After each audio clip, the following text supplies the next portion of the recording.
Recuerdos de familia y de infancia. Texto de Alfonso Reyes, adaptación de Felipe Garrido. En Monterrey, donde nació Alfonso Reyes, de 1889 a 1959, la familia vivió en varias casas. La primera, la Casa Bolívar. Luego se cambiaron a la Casa Degollado, según las calles donde estaban. Algunas de las noticias que siguen ocurrieron antes de que Reyes naciera. Son historias que le contó su papá de cuando andaba en campaña en las sierras de Durango y de Nayarit para pacificar al país. Con el tiempo, don Bernardo llegó a ser general, gobernador de Nuevo León y aún aspirante a la presidencia de la República. Yo nunca vi llorar a mi padre. Privaba en su tiempo el dogma de que los varones no lloran. Su llanto me hubiera aniquilado. ¿Acaso escondiera algunas lágrimas? Sufrió tanto.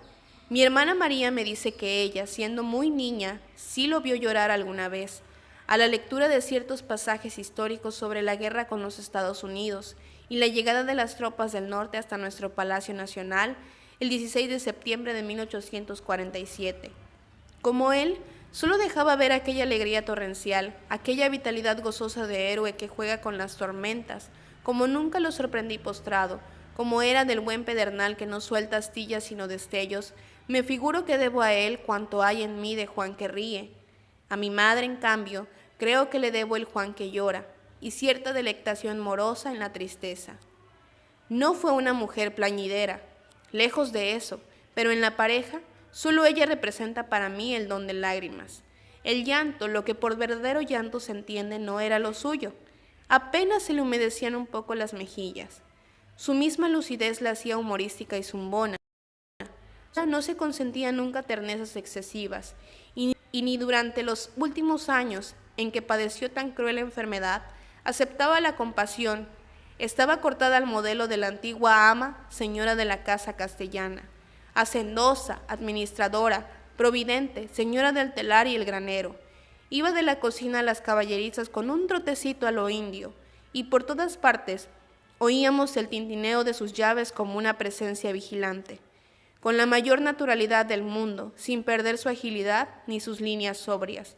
Tuvo 5 hijos y 7 hijas, entre los cuales me tocó el 9º lugar. Bernardo, Rodolfo, María, Roberto, Aurelia, Amalia, Eloísa, Otilia, Alfonso, Lupe, Eva y Alejandro. Sin coquetería, durita, pequeña y nerviosa. La dolencia que nos la llevó tuvo que luchar con ella 30 años. No la abatió su amarga y larguísima viudez, porque realizó el milagro de seguir viviendo para el esposo. Era muy brava, capaz de esperar a pie firme y durante varios años el regreso de Ulises, que andaba en sus bregas, sin dejar enfriarse el hogar, capaz de seguir a su campeador por las batallas o de recogerlo ella misma en los hospitales para socorrer y acompañarlo. Le aconteció cruzar montañas a caballo con una criatura por nacer, propia hazaña de nuestras invictas soldaderas. Desarmaba nuestras timideces pueriles con uno que otro grito que yo llamaría de madre espartana, a no ser porque lo sazonaba siempre el genio del chiste y del buen humor. Pero también a la mexicana le gustaba una que otra vez hurgar en sus dolores con cierta sabiduría resignada.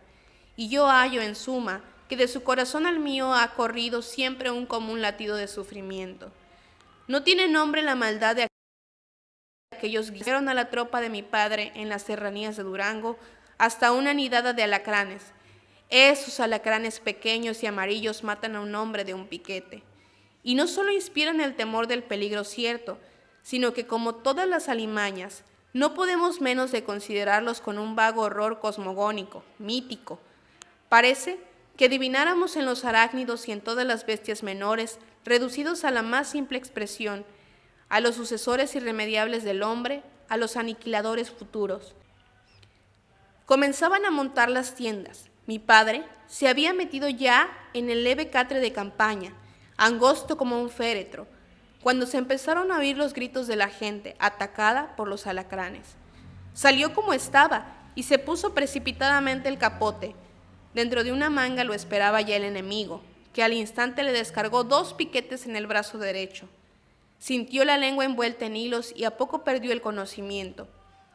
El alacrancito ha de haber estado enfermo, me decía mi padre. Se quedó muerto. ¿Y tú? Yo aquí estoy todavía.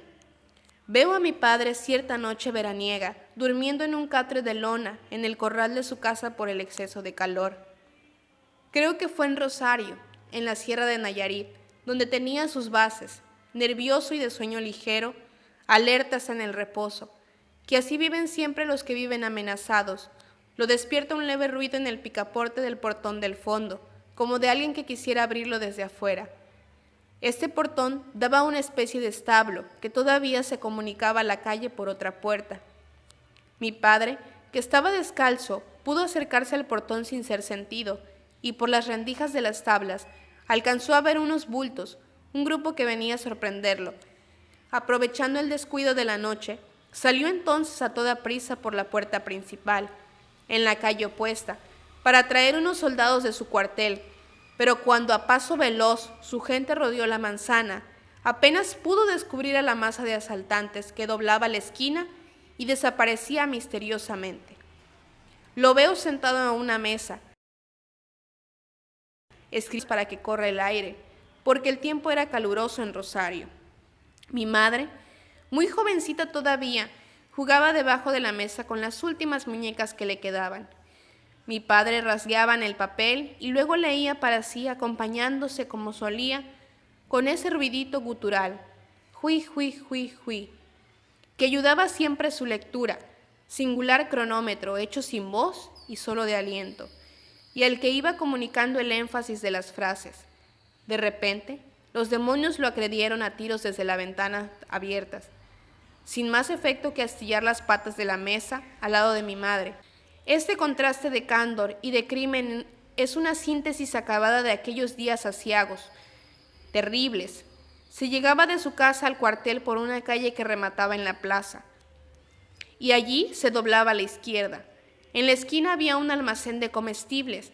La tienda daba sobre la plaza, pero en la calle lateral había una puerta accesoria, frente a la que pasaba mi padre todos los días, y que solo una que otra vez se abría para entrar las mercancías y fardos.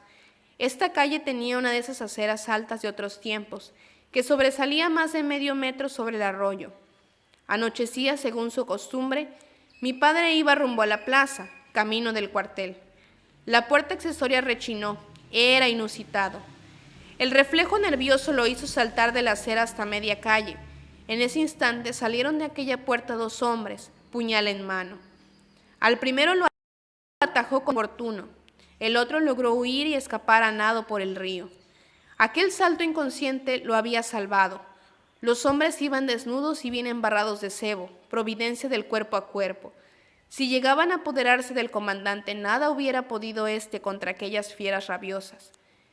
Si todo es cariño y gratitud para Paula Jaramillo, una nodriza buena, todo sea abominación para la monstruosa Carmen, nana o niñera en cuyas garras me pusieron cuando yo tenía unos 4 años,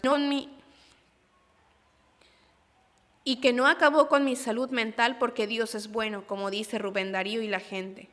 Carmen me pegaba, me asustaba, fingía desmayos y ataques de temblorina para mejor dominarme.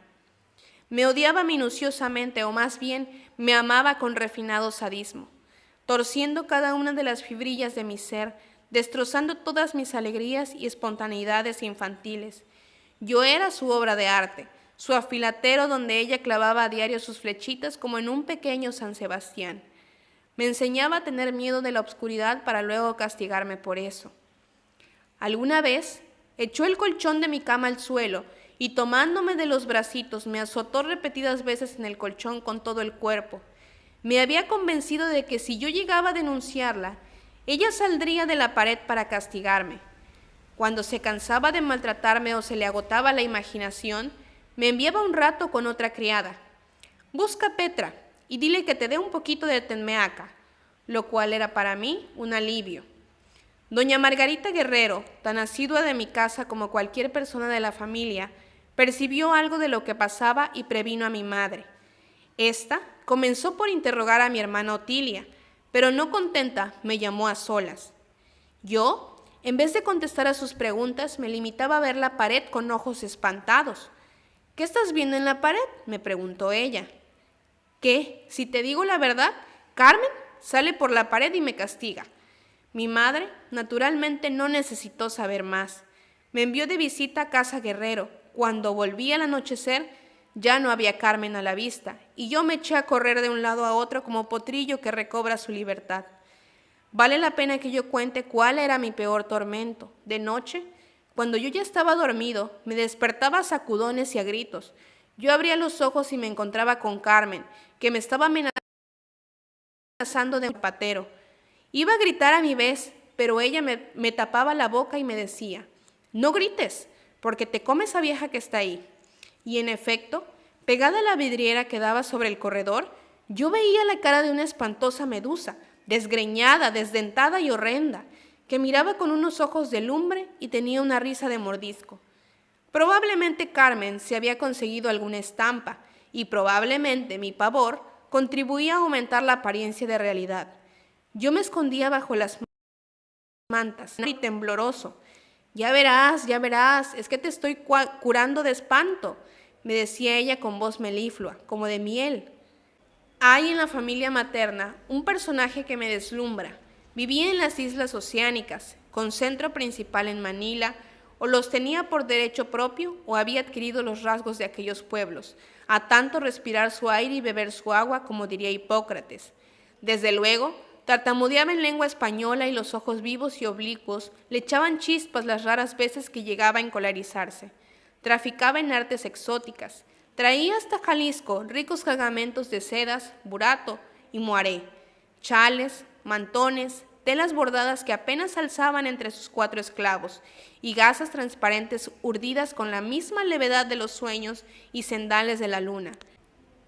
Un esclavo lo bañaba y le untaba extraños bálsamos, otro le tejía y trenzaba los cabellos, el tercero lo seguía con un parasol, el cuarto le llevaba a casa de mi abuela José, que era su abuelo, la butaca de madera preciosa. Andaba como los potentados chinos, echando la barriga y contoneándose, para ocupar el mayor sitio y obligar a la gente humilde a estrecharse y escurrirse a su lado. Usaba botas federicas y calzón sin bragueta, abierto en los flancos. Le gustaba sentirse insólito y, como era filósofo, dejaba que se burlaran los muchachos, mi madre entre ellos.